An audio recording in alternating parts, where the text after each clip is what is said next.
Jai Hind friends, welcome to Kalyani IAS Academy. In this lecture, we will study environmental degradation. Now start the lecture and understand what is environmental degradation. See, the first thing I would like to tell you is that environmental degradation is not equal to environmental pollution. Environmental pollution is the component of environmental degradation. Let's see, this is environmental degradation. So this is, right, we can say that this portion is environmental pollution, and in the previous lecture we have studied environmental pollution. What is environmental pollution? Right, so anything which is unwanted, all right, anything which is unwanted or undesirable material, substance or energy which is included in the natural environment and which has negative impact on human as well as other living organism is known as environmental pollution. Right, तो environmental pollution जो है degradation का क्या होता है, एक component होता है, राइट। परंतु यदि जो नेचुरल रिसोर्सेज है, राइट, नेचुरल रिसोर्स यदि क्या हो जाए, एक्सटिंक्ट हो जाए, तब भी वो क्या होगा, हमारे एनवायरनमेंट का डिग्रेडेशन होगा, क्योंकि earth has different types of natural resources, right? For an example, our earth has forest area, right? Then land natural resources, water natural resources, also there are different minerals, right? और जब different human activities की वजह से in natural resources का exploitation होता है, forest areas को cut किया जाता है, राइट, लैंड का जो है मिसयूज होता है माइनिंग के लिए या फिर इंडस्ट्रियल डेवलपमेंट के लिए, राइट, वाटर का कंटामिनेशन होता है या इरिगेशन के लिए, इंडस्ट्रियल पर्पस के लिए वाटर टेबल डिक्रीज होता है, राइट, वाटर का जो है एक्सप्लॉइट किया जाता है, राइट, और जो ग्राउंड वाटर है वो रिचार्ज नहीं हो पाता है, ऑल्सो जो मिनरल्स हैं उनको एक्सट्रैक्ट किया जाता है। तो इन सब की वजह से डे बाई डे जो नेचुरल रिसोर्सेज है वो एक्सप्लॉइट होते जा रहे हैं, राइट, और जितना ज्यादा उनका एक्सप्लॉइटेशन होगा, राइट, उतना ज्यादा नेचर का क्या होगा, डिग्रेडेशन होगा। Clear, right. So extinction of natural resources is environmental degradation. Then second is extinction of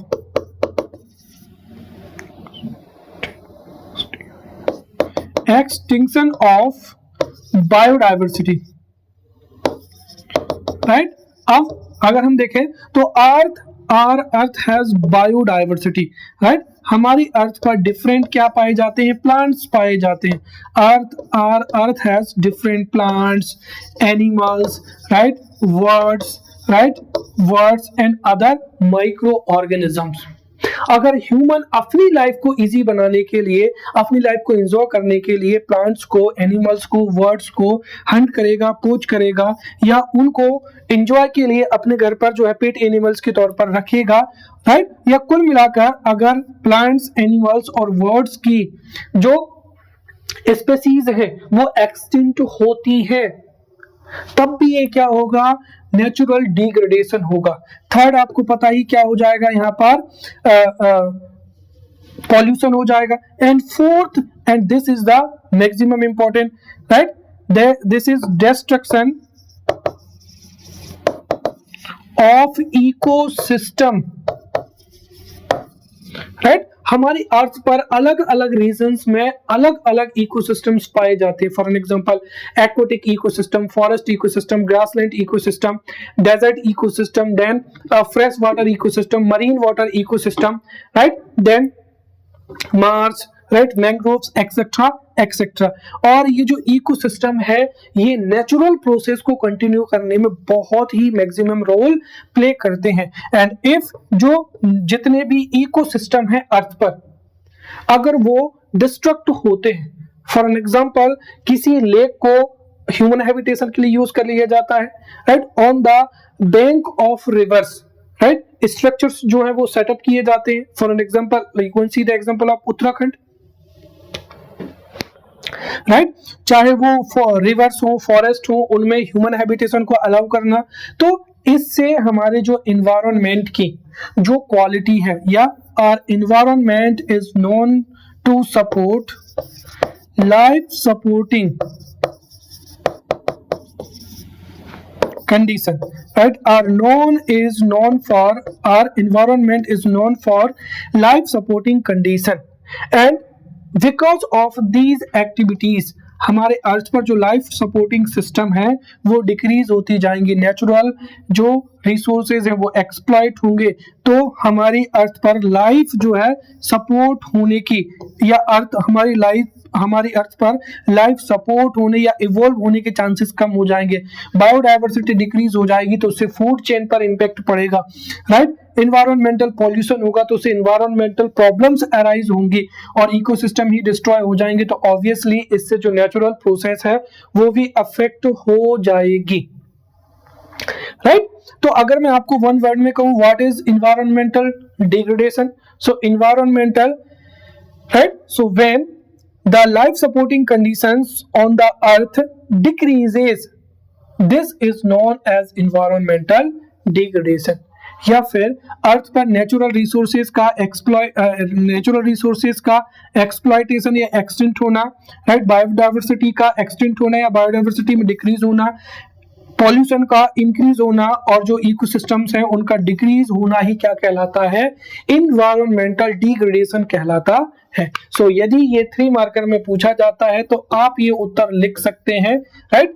या तो ये 3 मार्कर में पूछा जाएगा इन्वायरमेंटल डिग्रेडेशन, राइट, या फिर ये 5 मार्कर में पूछा जाएगा what do you understand by environmental degradation, तो उसको मैंने बहुत अच्छे से आपको एक्सप्लेन कर दिया है, right. So if this is asked as a 3 marker question then you can write this definition, right? So environmental degradation is the deterioration of the environment through depletion of resources, first point. So environmental degradation is the deterioration of environment through depletion of resources such as air, water and soil, the destruction of ecosystems or the destruction of habitats, then extinction of wildlife, and fourth, pollution, right?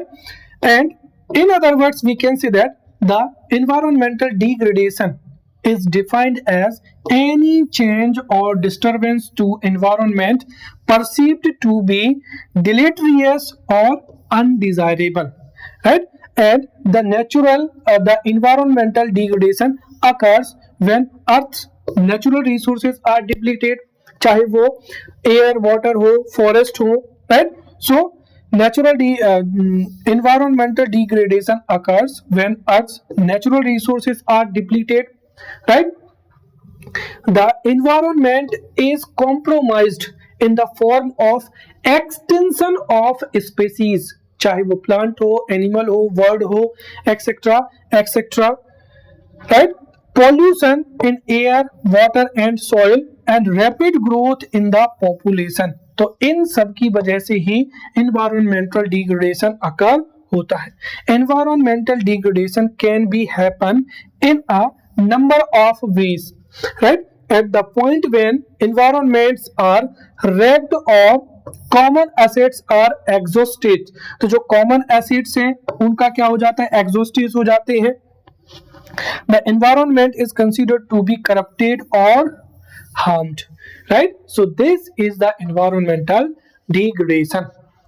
Now types of environmental degradation, it is very easy to understand, so let's study, right? अब ये भी 5 marker में पूछा जा सकता है, what do you understand by environmental degradation and what are the types of environmental degradation? The first is land and soil का क्या हो जाएगा, degradation हो जाएगा, right? अब जो soil है, right? See, land or soil is a natural resources which is important for vegetation। अगर soil pure होगी, उसमें pollution नहीं होगा, तो वह एग्रीकल्चर के लिए फिट होगी, साथ ही साथ उसमें फॉरेस्ट ग्रो होंगे या प्लांटेशन क्या होगा, ग्रो होगा, but because of the mining activity, deforestation, accumulation of plastic particles, right, and because of the soil erosion, जो लैंड है या सॉइल है वो डिग्रेड हो जाती है, जिसकी वजह से land is unfit for vegetation, right. Second is water क्या हो जाएगा, डिग्रेडेशन हो जाएगा, राइट। अब वाटर डिग्रेडेशन किस वजह से होता है, तो देखिए pollution of water from trash dumped in the oceans, right. Illegal क्या हो जाएगा, डंपिंग हो जाएगा। Disposal of large amount of industrial waste into nearby reserves and क्या हो जाएगा, लेक्स हो जाएगा। इन एक्टिविटीज की वजह से जो वाटर है वो टॉक्सिक हो जाता है, जो एक्वेटिक इकोसिस्टम है वो डिस्ट्रॉय हो जाता है, देन एटमॉस्फेरिक डिग्रेडेशन हो जाएगा, right. So different human activities, for an example transport, right. So transport industry में humans use different vehicles, right. Also industries में जो चिमनीज हैं ये तो इंडस्ट्रीज हो जाएंगी, और डिफरेंट जो एक्टिविटीज होती हैं उसकी वजह से जो टॉक्सिक एंड अनवांटेड जो गैसेज हैं वो हमारे एटमॉस्फेयर में इंक्लूड हो जाती है, जिसकी वजह से एयर डिटीरियोरेट होती है, राइट। और इसे ही क्या कहते हैं, एयर डिग्रेडेशन कहते हैं, right. And this also results in the form of ozone layer. और जब एटमॉस्फेरिक डिग्रेडेशन होता है तो उससे एयर पॉल्यूशन भी होता है, right. There is a depletion of the ozone layer as well. Then several other kinds of क्या हो जाएंगे, पॉल्यूशन हो जाएंगे। तो जितने भी टाइप के पॉल्यूशन हम पढ़ चुके हैं, जैसे सॉइल पॉल्यूशन है, right, air pollution, water pollution, right, soil pollution, then E waste pollution, radioactive pollution, noise pollution, etcetera etcetera, ये सब जो है इन्वायरमेंटल डिग्रेडेशन के ही क्या है, टाइप है। Now let's understand causes of environmental degradation, right. अब देखिए जो इन्वायरमेंटल डिग्रेडेशन की डेफिनेशन जो है पॉल्यूशन से बिल्कुल भी डिफरेंट है, अलग है, बट जहां तक आप रीजंस देखेंगे तो उसमें से कुछ जो पॉइंट्स हैं वो डिफरेंट होंगे। बाकी के जो पॉइंट्स हमने पॉल्यूशन में पढ़े थे, जैसे ओपर पॉल्यूशन, लैंडफिल्स हैं, राइट, वो क्या रहेंगे, कॉमन रहेंगे। तो कुछ पॉइंट्स तो बिल्कुल कॉमन रहेंगे। सो ये जो है 11 मार्कर में पूछा जा सकता है, what are different causes of environmental degradation. So let's study there are different causes of environmental degradation. The first is land disturbance. अब land disturbance से भी environmental degradation होता है। See, land disturbance is a more basic cause of environmental degradation, right. और इसकी वजह से land क्या होता है, डैमेज हो जाता है। So a more basic cause of environmental degradation is land damage, right. A rupture in the environmental surroundings provide for invasive species as a chance to start growing and spreading, right. And these plants assume control over the nature, eliminate the local greenery. तो किसी भी land, particular area में जो local greenery है, right, और इस local greenery जो है, जो लैंड है वो इस लोकल ग्रीनरी को क्या करती है, सपोर्ट करती है। बट जब कभी भी रप्चर होता है तो उसकी वजह से जो इन्वेसिव स्पीसीज है वो स्टार्ट टू ग्रो हो जाती है और स्प्रेड हो जाती है, जिससे जो लोकल ग्रीनरी है वो क्या हो जाती है, डैमेज हो जाती है, right. And the result is a territory with solitary predominant plant which doesn't give satisfactory food access to the all environmental life. Thus the whole environment can be destroyed because of the invasive species. और यहाँ पर जब कभी भी invasive species आएगी तो वो सबसे पहले जो लोकल स्पेसीज है उसको क्या करेगी, डैमेज करेगी। और इससे जो लोकल स्पेसीज है वो वहाँ के प्लांट्स के लिए, एनिमल्स के लिए और जो अदर कंपोनेंट्स हैं उनको सपोर्ट नहीं करेगी। इससे इस पूरे के पूरे पर्टिकुलर एरिया में भी क्या हो सकता है, एनवायरनमेंट डिस्ट्रॉय हो सकता है, राइट। तो इस तरीके से जो लैंड डिस्टरबेंस है, राइट, या तो क्या हो जाए, डिफरेंट जो वॉल्केनिक एक्टिविटी है या फिर अदर एक्टिविटीज है उनसे लैंड डैमेज हो जाए, या फिर जो इन्वेसिव स्पेसीज हैं इनकी वजह से भी जो लोकल इकोसिस्टम है वो डिस्ट्रॉय हो जाता है, राइट। इन दिस वे जो लैंड डिस्टरबेंस है उसकी वजह से एनवायरमेंटल डिग्रेडेशन होता है। देन सेकेंड क्या हो जाएगा, यहाँ पर पॉल्यूशन हो जाएगा, right? Pollution in whatever form, right, whether it is air, water, land, noise, harmful to the environment, right, चाहे वो एयर हो, वाटर हो, लैंड हो या नॉइज हो, इसकी वजह से इन्वायरमेंट में अनवांटेड और जो डिजायरेबल सब्सटेंस, केमिकल और एनर्जी क्या होती है हमारे इन्वायरमेंट में इंक्लूड हो जाती है, जिसकी वजह से उस इन्वायरमेंट के लोकल ह्यूमंस, राइट, और अदर जो लिविंग ऑर्गेनिज्म है उन पर डायरेक्ट या अनडायरेक्ट क्या होते हैं, इफेक्ट होते हैं in the form of extension या different diseases. Third is over population. अब इट इज ऑब्वियस, राइट, मैंने पहले भी आपको बताया था कि earlier population was limited, so there was not a pressure on the natural resources, but यदि population में rapid growth होगी तो ये natural resources पर pressure या strain create करेगा, right, and इसकी वजह से जो natural resources हैं उनका exploitation होगा, right, and if natural resources का unwisely exploitation होगा, इतना exploitation होगा कि हमारी nature जो है या हमारी जो अर्थ है उन नेचुरल रिसोर्सेज को सस्टेन या मेंटेन नहीं कर पाएगी, then this will result in जो है डिग्रेडेशन ऑफ द एनवायरनमेंट।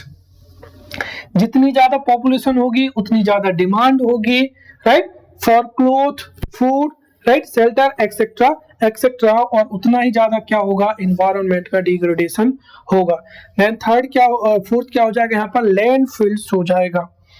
अब लैंडफिल्स क्या होते हैं, देखिए एक तरीके से जो लो एरियाज होते हैं उनको लैंडफिल्स कहते हैं। So we use different products made of plastic, right, plastic हो जाएगा, सिंगल यूज प्लास्टिक, राइट, और डिफरेंट पॉलीथीन हो जाएंगी, राइट। और ये जो पॉल्यूशन है, ये पॉल्यूशन जो है एक तरीके से सॉइल पॉल्यूशन के लिए क्या होता है, रिस्पॉन्सिबल होता है। कैसे समझते हैं, landfills, right, so landfills pollute the environment and destroy the beauty of city। तो जो लैंडफिल्स होते हैं वो environment को pollute करते हैं और जो सिटी की ब्यूटी होती है उसको क्या कर देते हैं, डिस्ट्रॉय कर देते हैं। सिटीज में सिंगल यूज प्लास्टिक है, पॉलीथिन है, इनका यूज किया जाता है। Landfills come within the city due to large amount of waste that gets generated by households, right, industries, factories and क्या हो जाएगा, hospitals हो जाएगा। When these landfills, या हम जिसको एक तरीके से कचरा भी बोल सकते हैं, when these landfills produce a foul smell when burned, तो उससे एयर पॉल्यूशन होता है and cause substantial environmental degradation. क्योंकि ये जो लैंडफिल्स होते हैं ये सिटीज में इधर उधर इनको थ्रो किया जाता है तो ये एक्यूमुलेट होते हैं, तो जो है सॉइल का पॉल्यूशन होता है। जब इनको वर्न किया जाता है तो एयर पॉल्यूशन होता है, राइट। फिफ्थ क्या हो जाएगा, यहाँ पर डिफॉरेस्टेशन हो जाएगा। देखिए जो फॉरेस्ट है, right, forest ecosystem is more important to maintain temperature of the earth, right, for rainfall, right, also different जो species है, animals है, birds हैं, उनको habitat provide कराते हैं, right, humans को different food products जो है available कराते हैं, right। यदि इन trees को या इन forest areas को cut down किया जाएगा for homes and industries, तो definitely उससे क्या होगा, उससे जो कार्बन है, राइट, कार्बन का कंसंट्रेशन क्या होगा, इंक्रीज होगा। एज यू नो दैट कि जो कार्बन प्लांट्स हैं, right, plants absorb carbon dioxide from the atmosphere and releases oxygen, right. तो यदि डिफॉरेस्टेशन होगा तो ऑक्सीजन की डिमांड जो है वो इंक्रीज होगी, ऑल्सो कार्बन का कंसेंट्रेशन इंक्रीज होगा, राइट। साथ ही साथ इनकी जो रूट्स है वो सॉइल पार्टिकल्स को होल्ड करके रखती हैं, राइट, जिससे सॉइल का इरोजन भी ज्यादा होगा तो सॉइल पॉल्यूशन भी होगा, राइट। CO2 का कंसंट्रेशन बढ़ेगा तो एयर पॉल्यूशन होगा, राइट। साथ ही साथ ये जो कई जो ट्रीज होते हैं ये वाटर को भी प्यूरिफाई करते हैं, तो वाटर पॉल्यूशन भी कहीं ना कहीं जो है इसके लिए रिस्पॉन्सिबल होगा। तो डिफॉरेस्टेशन की वजह से वाटर, लैंड, राइट, सॉइल तीनों कंटेमिनेट हो जाते हैं। साथ ही साथ इससे ग्रीन हाउस इफेक्ट भी इंक्रीज होता है, इसीलिए डिफॉरेस्टेशन जो है वो बहुत ही खतरनाक है। And deforestation is responsible for the environmental degradation. Then क्या हो जाएगा, नेचुरल कॉजेज हो जाएंगे। So there are different natural causes, for an example avalanches हो जाएंगे, right, earthquakes, right, tidal waves, storms and wildfires, right. ये भी जो है एनवायरमेंटल डिग्रेडेशन में जो है इंपॉर्टेंट रोल प्ले करते हैं, right. So with or without the effect of human exercise, a few biological systems degrade to the point where they can't help the life that is supposed to live there. तो कई biological system भी जो है जो environmental degradation में important role play करते हैं। So these are the 6 point, right. Land disturbance, pollution, over population, then landfills, deforestation and natural causes are the causes of environmental degradation. Clear? Now let's study effects of environmental degradation, and this may be asked as a 11 marker question, right? So let's study.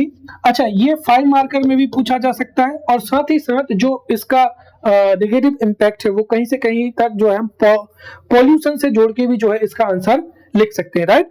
So let's study effects of environmental degradation. और ये जो effects हैं इनको हम कई points में classify भी कर सकते हैं। The first is impact on human health. Obviously environment degrade होगा तो उससे सॉइल, वाटर, एयर में क्या होगा, एयर में पॉल्यूशन इंक्रीज होगा, या एयर, वाटर, सॉइल में पॉल्यूशन होने की वजह से एनवायरमेंटल डिग्रेडेशन होगा। साथ ही साथ डिफॉरेस्टेशन की वजह से एनवायरमेंटल डिग्रेडेशन होगा, इसकी वजह से हेल्थ पर नेगेटिव इम्पैक्ट पड़ेगा, राइट। क्योंकि हमें ना तो जो है प्योर ऑक्सीजन प्राप्त होगी, साथ ही साथ पॉल्यूशन की वजह से डिफरेंट क्या होंगी, डिसीज भी होंगी। So human health might be at the receiving end as a result of environmental degradation. Millions of people are known to have died due to indirect effects of air pollution. Second क्या होगा, loss of biodiversity, right? See, biodiversity is important for maintaining the balance of the ecosystem, right? और अगर biodiversity का loss होगा तो उससे हमारी जो अर्थ पर जो रिमेनिंग बायोडाइवर्सिटी है उसका भी क्या होगा, लॉस होगा। So biodiversity is important for maintaining the balance of the ecosystem in the form of combating pollution, restoring nutrients, protecting water sources and stabilizing climate. Therefore जो बायोडाइवर्सिटी है वो इंपॉर्टेंट होती है, और डिफॉरेस्टेशन की वजह से बायोडाइवर्सिटी का और भी ज्यादा क्या होगा, लॉस होगा। Deforestation, global warming, overpopulation and pollution are few of the major causes of the loss of biodiversity. Then third क्या होगा, ओजोन लेयर का डिप्लेशन होगा, राइट। एयर जो है, अगर एयर पॉल्यूशन होगा, जो क्लोरोफ्लोरोकार्बन है उनका कंसंट्रेशन इंक्रीज होगा, then this will result in ozone layer depletion, और इनको हम जो है अच्छे से पढ़ चुके हैं। देन लॉस ऑफ द क्या हो जाएगा, टूरिज्म इंडस्ट्री हो जाएगा। This is the most important factor. देखिए, यदि एनवायरनमेंट डिग्रेड होता है, if there is environmental degradation, so obviously उससे वहां का जो एनवायरनमेंट है वो डेट्रियोरेट हो जाएगा, और उसकी वजह से ना तो वहां पर वाटर प्योर होगा, ना ही प्लांटेशन या जो वेजिटेशन है वो ग्रो होगी। इससे जो टूरिज्म इंडस्ट्री है उसको क्या होगा, there would be a huge setback for tourism industry that relies on tourists for their daily livelihood, right. और टूरिस्ट उस प्लेस को क्यों विजिट करेंगे, because where there is a natural beauty. तो यदि एनवायरनमेंट डिग्रेड होगा तो उससे जो नेचुरल ब्यूटी है, ये जो नेचर का जो कॉम एक्सपीरियंस है वो क्या होगा, लॉस होगा। और एनवायरमेंटल डैमेज की वजह से, right, environmental damage in the form of loss of green cover, loss of biodiversity, huge landfills, increased air water pollution, इसकी वजह से जो टूरिस्ट हैं वो अट्रैक्ट ही नहीं होंगे। देन क्या हो जाएगा, इकोनॉमिक इम्पैक्ट। इकोनॉमिक इम्पैक्ट कैसे है, देखिए एनवायरमेंटल डिग्रेडेशन की वजह से मैनी एनवायरमेंटल प्रॉब्लम वुड अकर, और उन प्रॉब्लम से फाइट करने के लिए हमें इकोनॉमिक लॉस भी होंगे। The huge cost that a country may have to borne due to environmental degradation can have a significant economic impact in the terms of restoration of green cover। तो green cover को restore करने के लिए या cleaning of landfills या protection of क्या हो जाएगा, इंडेंजर्ड स्पेसीज, इनमें जो हमको एक्सपेंसेस बियर करने पड़ेंगे उससे हमारी इकोनॉमी पर क्या होगा, नेगेटिव इफेक्ट होगा। Also there would be loss of tourism, environmental degradation की वजह से टूरिस्ट अट्रैक्ट नहीं होंगे तो उससे भी इकोनॉमी पर नेगेटिव इम्पैक्ट होगा, right. So in this way we have studied effects of the environmental degradation. Now let's study solution to environmental degradation, and this may be asked as a 5-marker question as well as a 11-marker question. So let's study different solutions या steps या measures. So steps, measures or solutions to environmental degradation. First is stop deforestation, right. चाहे human habitation, industrial setup, tourism industry, किसी भी purpose के लिए जो forest है उनको कट नहीं किया जाना चाहिए, right. Through environmental protection loss या थ्रू फॉरेस्ट प्रोटेक्शन एक्ट्स या किसी भी कंट्री में किसी भी एक्ट्स के द्वारा जो फॉरेस्ट एरिया है उसको कंजर्व करना चाहिए, प्रोटेक्ट करना चाहिए, राइट। और डिफॉरेस्टेशन को कंप्लीटली स्टॉप कर देना चाहिए। सेकंड क्या हो जाएगा, यहाँ पर गवर्नमेंट रेगुलेशंस हो जाएंगे। Human activities can be prohibited और controlled through government regulations and acts. Therefore, government must release and implement different regulations, acts, and policies. Third, fines and punishment for illegal dumping. चाहे कोई भी open area हो, कोई भी water body हो, right, या air में जो इलीगल डंपिंग है वो पूरी तरीके से प्रोहिबिट होना चाहिए, राइट। जो कंपनीज है वो एयर में टॉक्सिक गैसेस को रिलीज ना कर पाए, इंडस्ट्रीज जो है इंडस्ट्रियल वेस्ट को किसी वाटर बॉडी में ओपन एरिया में डिस्पोज ना कर पाए, इसके लिए फाइन एंड पनिशमेंट होना चाहिए। Also reduce consumption levels, right. The population should be aware of the importance of environment, इसीलिए जो कंजप्शन है उसको डिक्रीज करना चाहिए। Then reuse and reduce waste generation should be promoted. जो सिंगल यूज प्लास्टिक है उसको हमको रीयूज करना चाहिए, राइट, एंड जो रिसाइकलेबल है उसको रिसाइकल करना चाहिए। And we must focus on reduce waste generation, हमें ऐसे प्रोडक्ट्स को, आइटम्स को लॉन्च करना चाहिए जिससे वेस्ट जनरेट ना हो। एज वेल एज पॉसिबल जो प्लास्टिक है उसको अवॉइड करना चाहिए।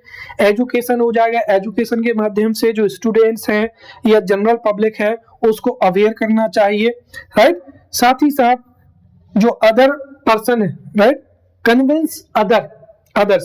तो जितने भी एजुकेटेड या अवेयर सिटीजन हैं उनको अपने फ्रेंड्स को या अपने अदर पीपल्स को जो है क्या करना चाहिए, कन्विंस करना चाहिए, सो दैट उनकी हैबिट्स भी ऐसी हो कि वो इन्वायरमेंट डिग्रेड को रोक सके। Then planned expansion of urbanisation and industrialisation, right. Industries को या सिटीज को जो वेरन लैंड है, राइट, या जहां पर there is a huge water resources, वहां पर जो है प्लान करना चाहिए, सो दैट वहां के जो जितने भी वाटर या अदर नेचुरल रिसोर्सेज हैं उन पर स्ट्रेस ना हो। Then population growth should be controlled, right, and ultimately ये तो होना ही चाहिए। Scientific and judicious exploitation of the natural resources, जितने भी नेचुरल रिसोर्सेज हैं उनको करंट नीड्स को फुलफिल करते हुए फ्यूचर जनरेशन के लिए भी प्रोटेक्ट करना है। By promoting non conventional source of energy, for example solar energy, plant energy, wind energy, etcetera etcetera. Forest destruction should be strictly banned, right, and plantation should be encouraged, right। I think that government को जो है one person one plant या one tree की policy को जो है maintain करना चाहिए कि one person has to plant a tree and he has to maintain the growth of that plant, right। और एक आदमी अगर अपने लाइफ टाइम में अगर एक ट्री को ग्रो नहीं कर पाएगा तो सोचिए फिर एनवायरनमेंट को कैसे हम जो है सेव कर पाएंगे। So these are the steps, measures और solutions to environment degradation. Now let's talk about India's efforts to prevent environment degradation, and this again may be asked as a 5-marker question as well as 5-marker question। See, यदि 5-marker question आता है तो आपको जो जितने भी points हैं इनको इसी तरीके से जो है लिख देना है। I think that there are 11 programme, so you will write 1-liner fact, तो आपकी वर्ड लिमिट जो है फिनिश हो जाएगी। बट यदि यही क्वेश्चन जो है 11 मार्कर में पूछा जाता है तो फिर आपको हर एक पॉइंट को जो है 1 और 2 लाइन में या मैक्सिमम 3 लाइन में क्या करना है, एलाबोरेट करना है, सो दैट आप उसका उत्तर लिख सके, राइट। तो again I would like to tell you that if you are writing 11 marker answer, then at first you need to write the introduction, right, then body, right, and then conclusion, right. हमेशा ध्यान रखें कि जो 5 marker question होगा उसमें इस तरीके के क्वेश्चन पूछे जाते हैं तो मैक्सिमम जो पॉइंट्स है वो आप लिखें so that you can get the full marks, right. But 11 marker question में introduction, body and conclusion is necessary, right। So what are India's efforts to prevent environmental degradation? There are various efforts. The first is establishment of various codes, then environment friendly products, then usage of lead free petrol, then ban on the harmful pesticides, National Waste Management Council, control of pollution caused by motor vehicles, right, restrictions on hotels near the beach, right, then National River Action Plan, Solar Energy Commission, and prohibition of smoking in public places. So now let's discuss one by one. The first is environmental codes, right। So in India, National Green Tribunal has been set up in 2010 to resolve causes related to environmental degradation, right। तो environmental degradation से related जितने भी cases हैं उनको national green tribunal के द्वारा क्या किया जाता है, सॉल्व किया जाता है, उस पर जजमेंट दिया जाता है। And for this special courts have been established, also other special courts are being set up to provide speedy justice against factories polluting the environment. Second क्या हो जाएगा, इको फ्रेंडली प्रोडक्ट। देखिए इको फ्रेंडली मतलब क्या हो जाएगा कि ऐसे प्रोडक्ट्स जिनका बायोडिग्रेडेशन पॉसिबल है, तो ऐसे प्रोडक्ट्स जो कि बायोडिग्रेडेबल हो, राइट, एफिशिएंट हो, राइट, उनका एनर्जी कंजप्शन लो हो, राइट, उनको प्रोड्यूस करने के लिए स्ट्रिक्ट रूल्स को इंप्लीमेंट करना चाहिए। And products that meet these standards उनको जो है इको मार्क या ISI मार्क जो है प्रोवाइड करना चाहिए, सो दैट जो पीपल हैं वो उनको परचेज करें।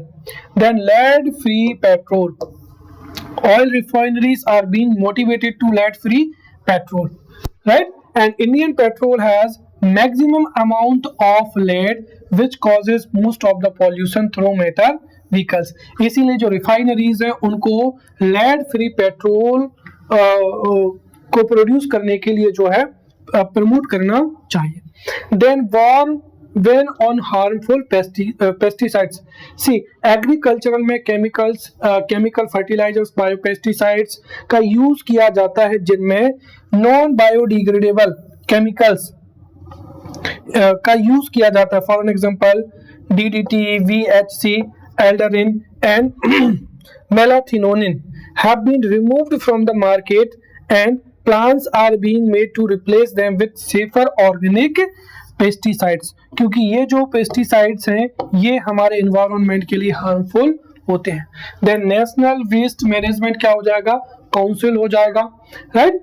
The main function of is to convert 40 million tons of fly ash, right, fly ash which is collected near thermal power plants. तो जो थर्मल पावर प्लांट्स की जो फ्लाई एश है उससे ब्रिक्स या ईंटें बनाई जाए, राइट, ब्रिक्स को बनाया जाए सो दैट उसका पर्पस जो है रियल एस्टेट कंपनी में कर सके। Also through this council, right, जो सिटी गार्बेज है या वेस्ट है उसको एनर्जी में, और जो सीवर स्वेज है उसको फर्टिलाइजर में क्या करना चाहिए, कन्वर्ट करना चाहिए, जिससे वेस्ट भी क्या होगा, डिक्रीज होगा, और ब्रिक्स या जो अदर बाई प्रोडक्ट है वो हमारे यूजेस के लिए इंपॉर्टेंट होंगे। Then control of pollution generated by motor vehicles, right. The anti-pollution campaign is being strictly implemented against the spread of pollution by motor vehicles। और ऐसे मोटर व्हीकल्स जो कि जिनका लाइफ स्पाइन 5 ईयर या 10 years हो चुका है, राइट, और they are releasing harmful gases, उनको स्क्रैप करना चाहिए और उनकी जगह पर न्यू व्हीकल्स को न्यू टेक्नोलॉजी के साथ में लॉन्च करना चाहिए और हैवी फाइन्स उन पर जो है इम्पोज करना चाहिए। Okay, now let's study problems and challenges related to environment। तो हमारे environment से related कौन कौन सी problems हैं, ये challenges हैं, ये 5 मार्कर में जो है वो पूछा जा सकता है। So let's study problems and challenges related to environment, right? If this is asked 5 marker question तो आप ये लिख सकते हैं। If this is 11 marker question तो हमें इसको 1 और 2 लाइन में हर एक पॉइंट को जो है डिटेल में भी बताना है। So let's study problems and challenges related to environment। The first is increasing environmental pollution, चाहे वो water हो, air हो या फिर soil हो। Then second is deforestation, forest cover decrease हो रहा है। Global warming and climate change।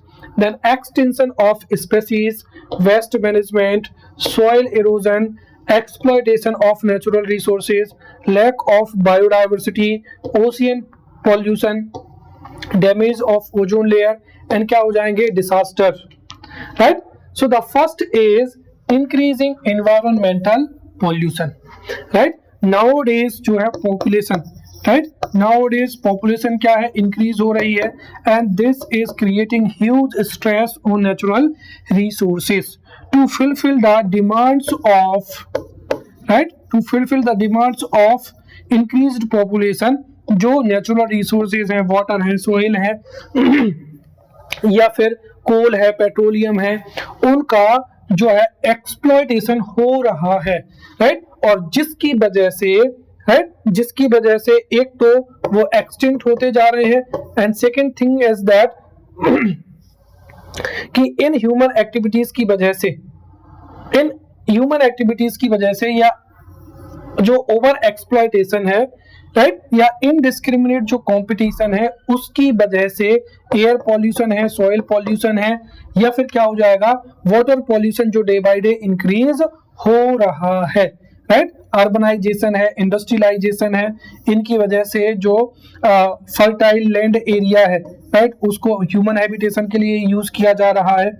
Also industry से, व्हीकल से जो गैसेज रिलीज होती हैं उनसे एयर पॉल्यूशन इंक्रीज हो रहा है, राइट। इंडस्ट्रीज से या जो सिटीज में जो डोमेस्टिक वेस्ट होता है उसको किसी भी रिवर में, वाटर बॉडी में डंप किया जाता है, जिसकी वजह से वाटर पॉल्यूशन इंक्रीज हो रहा है, राइट। एग्रीकल्चर में पेस्टिसाइड, वीरीसाइड का यूज कर रहे हैं, जिससे डे बाय डे जो एनवायरमेंटल पॉल्यूशन है ये इंक्रीज होता ही जा रहा है।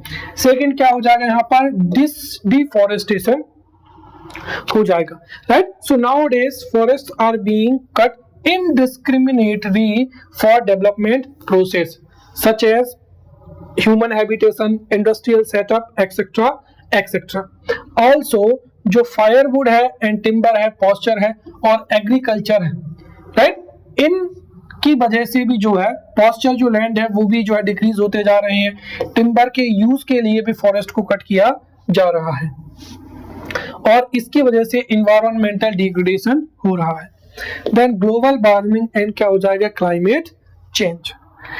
इंडस्ट्रियलाइजेशन, अर्बनाइजेशन, राइट, और ह्यूमन एक्टिविटीज की वजह से एनवायरमेंट है कार्बन डाइऑक्साइड का कंसंट्रेशन इंक्रीज होता जा रहा है एंड कार्बन डाइऑक्साइड के इंक्रीज होने की वजह से ही ग्लोबल टेम्परेचर जो है इंक्रीज हो रहा है and this results as a global warming, right. और इसकी वजह से जो क्लाइमेट चेंज जैसे प्रॉब्लम्स भी अकर हो रही हैं। देन एंडेंजर्ड स्पीसीज हैबिटेट क्या हो जाएगा, फ्रेगमेंटेशन हो जाएगा। तो जो नेशनल फॉरेस्ट एरियाज होते हैं उनको कट किया जाता है, राइट। साथ ही साथ वहां पर ह्यूमन एक्टिविटीज को, जैसे नेशनल हाईवे को, डैम्स को, राइट, और इंडस्ट्रीज को अलाउ किया जाता है। उसकी वजह से जो जितने भी एनिमल्स होते हैं, बर्ड्स होते हैं, उनका जो नेचुरल हैबिटेट है वो फ्रेगमेंट हो जाता है या डिस्ट्रॉय हो जाता है, जिसकी वजह से कई जो स्पेसीज हैं वो क्या हो रही है, एक्सटिंक्ट हो रही हैं। साथ ही साथ फॉरेन स्पेसीज की वजह से भी जो है इंडेंजर्ड स्पेसीज जो है वो एक्सटिंक्ट हो रही है। देन क्या हो जाएगा, वेस्ट डिकम्पोजिशन हो जाएगा, right. Now this is a serious problem because जो नॉन बायोडिग्रेडेबल प्लास्टिक है या गार्बेज है या न्यूक्लियर है या ई वेस्ट है, राइट, ये इंक्रीज होता ही जा रहा है और इसको हम कैसे जो है डिक्रीज करें या कैसे इसको जो है हम डंप करें, डिस्पोज करें, this is the toughest question. Then क्या हो जाएगा, सॉइल इरोजन हो जाएगा, राइट। तो डिफॉरेस्टेशन की वजह से सॉइल इरोजन जो है इंक्रीज हो रहा है, राइट। तो एक तो क्या हो जाएगा, यहां पर हो जाएगा डिफॉरेस्टेशन। सो डिफॉरेस्टेशन की वजह से भी सॉइल इरोजन होता है। ऑल्सो जो डिफरेंट फर्टिलाइजर्स हैं, पेस्टिसाइड्स हैं, राइट, और जो क्रॉपिंग पैटर्न है उसमें चेंज किया जाता है, उसकी वजह से सॉइल की फर्टिलिटी क्या हो रही है, डिक्रीज हो रही है और अल्टीमेटली इससे सॉइल इरोजन जो है ये बिगेस्ट प्रॉब्लम बन चुकी है।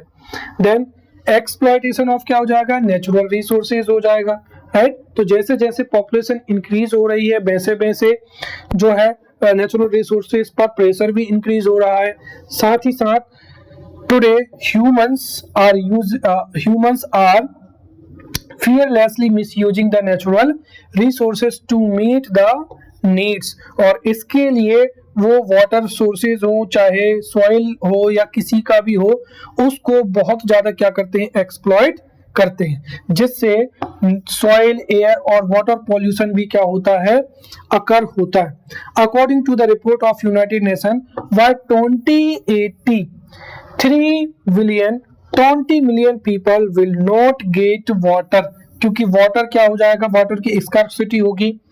With increase of epidemics there will be less means to deal with them. Then क्या हो जाएगा, ग्रोइंग पॉपुलेशन हो जाएगा। तो ग्रोइंग पॉपुलेशन तो अपने आप में एक क्या है, चैलेंज है। सो growing population is itself a problem. साथ ही साथ ग्रोइंग पॉपुलेशन की वजह से जो नेचुरल रिसोर्सेज हैं उनका एक्सप्लॉयटेशन भी इंक्रीज हो रहा है। Also huge population produces huge waste, इसीलिए growing population is a danger to environment. Then क्या हो जाएगा, ओशियन पॉल्यूशन हो जाएगा, right.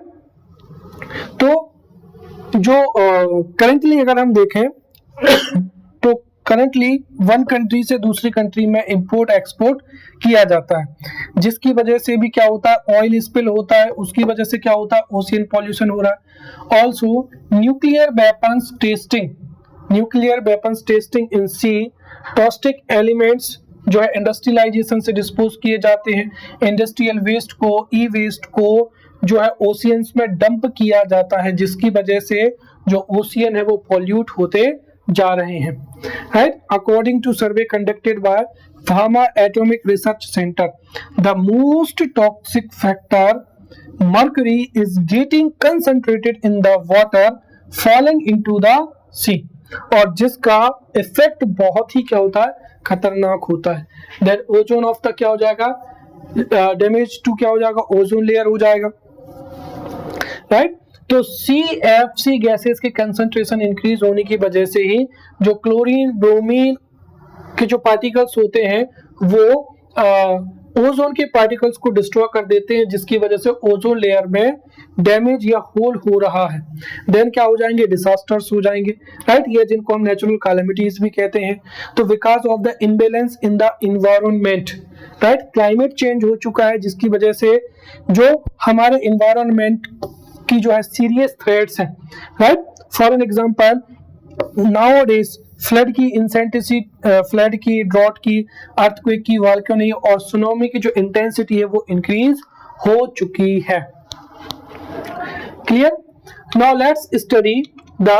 Let's study suggestions to protect the environment, और ये बहुत ही इजी है। अगेन हमने ये जो पूरा टॉपिक जो है यहाँ पर पढ़ लिया है, राइट। और इसमें पॉल्यूशन जब हमने पढ़ा था, at that time I also told that कि हाउ टू विच जो हैबिट्स हैं जो कि पॉल्यूशन को डिक्रीज करती हैं, ऑल्सो इन्वायरमेंट को प्रोटेक्ट किया जा सकता है। तो suggestions to protect the environment, the first is हमें नेचुरल रिसोर्सेज का अकॉर्डिंग टू नीड और साइंटिफिक मेथड से यूज करना चाहिए, right. Over exploitation and misuse को प्रिवेंट करना चाहिए। Then second, forest cover should be increased, then जो फॉरेस्ट मैनेजमेंट है should be promoted so that जो फॉरेस्ट डिफॉरेस्टेशन है वो ना हो सके। Local and state effort should be made for wild life protection, ताकि बायोडाइवर्सिटी का कंजर्वेशन हो सके। Again proper management of waste material, right, should be done, जिसमें सबसे ज्यादा हमको एम्फेसाइज करना चाहिए रिसाइकल। जो वेस्ट है उसमें से रिसाइकलेबल मैटर को रिसाइकल करना चाहिए, ऑल्सो जो रीयूज हो सकता है उसको रीयूज करना चाहिए। इन्वायरमेंटल स्टडीज या इन्वायरमेंटल एजुकेशन या environmental awareness should be spread, right. Then various जो इंटरनेशनल ट्रीटीज है या एग्रीमेंट्स है related to conservation of environment, उनको फॉलो करना चाहिए, इंप्लीमेंट करना चाहिए।